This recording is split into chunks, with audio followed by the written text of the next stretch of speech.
अखिल भूमंडलीय सर्व शिरोमणि मुनि समाज के संस्थापक आदि मुनीश्वर योगेश्वर सद्गुरुदेव शिव मुनि महाराज की जय।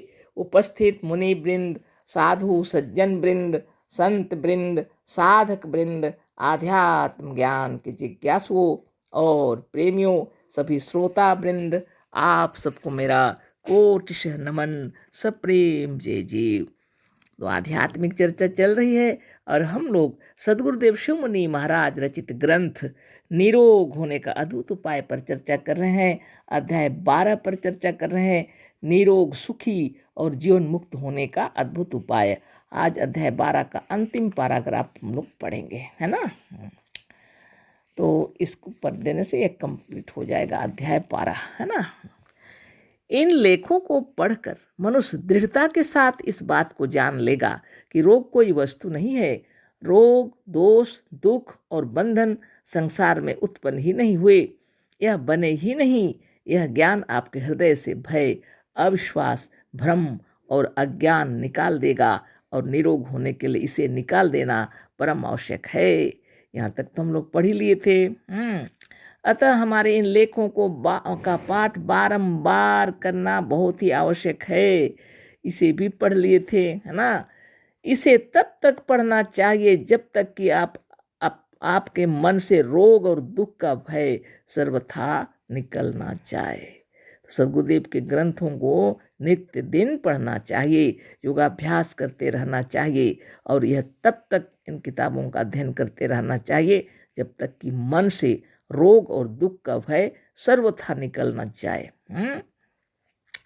तो लेखों को पढ़ना बहुत जरूरी भी है, साधन भी जरूरी है ना। सद्गुरुदेव के लेखों को पढ़ना तो अत्यंत जरूरी है। इन लेखों को साधारण रीति से पढ़ लेना ही नहीं, बल्कि पढ़ने से भी अधिक देर तक इसका मनन करना चाहिए। कुछ पंक्तियों को पढ़ लीजिए और अधिक देर तक मनन कीजिए। ऐसा नहीं है कि पूरी किताब ही एक ही रोज में पढ़ जाए। जितना पढ़ते हैं उसको अधिक ही ध्यान देकर मनन कीजिए, चिंतन कीजिए और योगाभ्यास कीजिए। कम से कम एक पैराग्राफ रोज पढ़ लेना चाहिए, वो भी बहुत बड़ी बात है।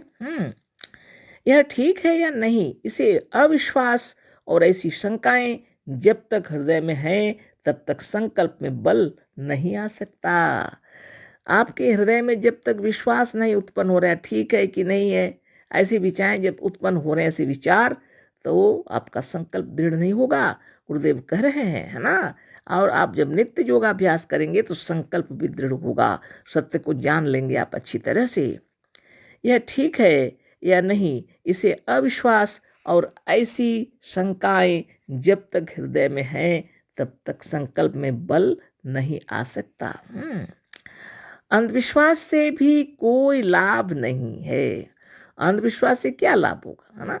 यही कारण है कि हमने इन लेखों में अनेक प्रबल प्रमाणों और युक्तियों से काम लिया।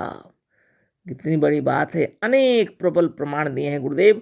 अनेक युक्तियों को बतला करके हम लोगों के हृदय में ये विचार दे देना चाहते हैं कि वास्तव में रोग उत्पन्न ही नहीं हुए और आप इन सब को एक क्षण में दूर कर सकते हैं। ये विचारों से उत्पन्न हुए हैं और विचारों से ही समाप्त हो जाएंगे। ये तो हम लोग को कितना सुंदर समझा दिए हैं गुरुदेव, है ना। आगे देखिए क्या लिखते हैं। इन सिद्धांतों को जो चाहे प्रत्यक्ष अनुभव कर सकता है। यदि कोई चाहे तो इन सिद्धांतों को प्रत्यक्ष में अनुभव कर सकता है। नित्य दिन योगाभ्यास करते हुए जान जाएंगे आप, है ना।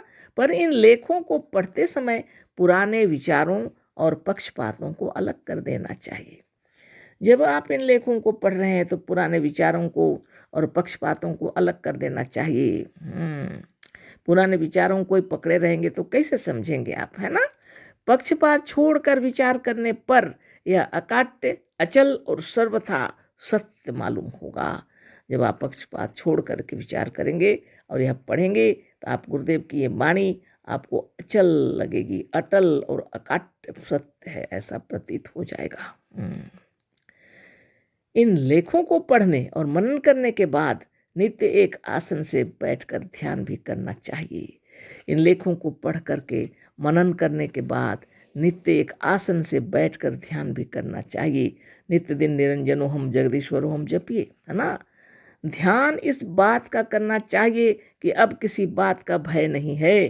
ध्यान तो इसी बात का करना चाहिए कि अब किसी बात का भय नहीं है। रोग, दोष, विपत्ति और दुख उत्पन्न ही नहीं हुए, वह बने ही नहीं, ये ध्यान करना चाहिए, है ना। भ्रम, भय और अज्ञान से यह आ गए थे, यह भी ध्यान करना चाहिए। अब निकल रहे हैं, ये भी ध्यान करना चाहिए। शरीर को इस तरह से आज्ञा दीजिए जैसे हम अपने छोटे भाई या किसी बहुत ही आज्ञाकारी सेवक से बातें करते हैं। बहुत सुंदर से अपने शरीर को आज्ञा देना पड़ता है ना। जैसे अपने छोटे भाई से बात कर रहे हैं या आज्ञाकारी सेवक से बातें कर रहे हैं। शरीर से कहिए, देखो यह रोग, भय, भ्रम और अज्ञान से भास रहे हैं। देखो यह रोग, भय जो है या भ्रम से भास रहे हैं, इन्हें निकाल दो। अपने शरीर से ही कहिए, उस जगह का ध्यान लगा के कहिए। यहाँ जहाँ पीड़ा है, दर्द है, तकलीफ कुछ भी है, उसी से कहिए, देखो ये शरीर में रोग जो भय और ये आ गया है, अज्ञान से भय भास रहा है, अज्ञान से पीड़ा आ गया है, इसे निकाल दो, ऐसे कहना पड़ेगा, है ना। इस विपत्ति से कोई भी हो, डरने की आवश्यकता नहीं है। चाहे विपत्ति कैसी भी हो, आप मत डरो, है ना। यह अब इधर नहीं आ सकती, यह अब इधर नहीं आ सकती, इसे हमने टाल दिया है। देखो तुम निरोग, सुखी, जीवन मुक्त, सुंदर और बलवान हो जाओ। अब इधर यह बीमारी नहीं आ सकती। देखो तुम स्वस्थ, सुंदर, जीवन मुक्त होकर के, बलवान होकर के स्वस्थ और सुंदर और जीवन मुक्त हो जाओ, है ना। अपने शरीर को भी कहना चाहिए। तुम्हारे सब रोग अलग हो गए, तुम्हारे सब रोग अलग हो गए, कहना, है ना। तुम्हारी सब विपत्तियां नष्ट हो गई, शरीर को कहना, तुम्हारी सब विपत्तियां नष्ट हो गई। तुम्हारे सब दुख दूर हो गए, तुम्हारे सब दुख टल गए, तुम्हारे सब दुख दूर हो गए तो टल गए, है ना। अब तुम प्रसन्न हो जाओ, शरीर को कहो, उस जगह को ही कहो, अब तुम प्रसन्न हो जाओ। या विश्वास के साथ कहते कहते खूब प्रसन्न होकर आनंद में मगन हो जाओ। और ऐसा कहते कहते, है ना, स्वयं भी आनंद में मगन हो जाओ और चित्त को इसी आनंद सागर में डुबोकर ध्यान अवस्थित हो जाओ और अपने मन को इसी में डुबोकर ध्यान अवस्थित हो जाओ, है ना। कितनी बड़ी बात।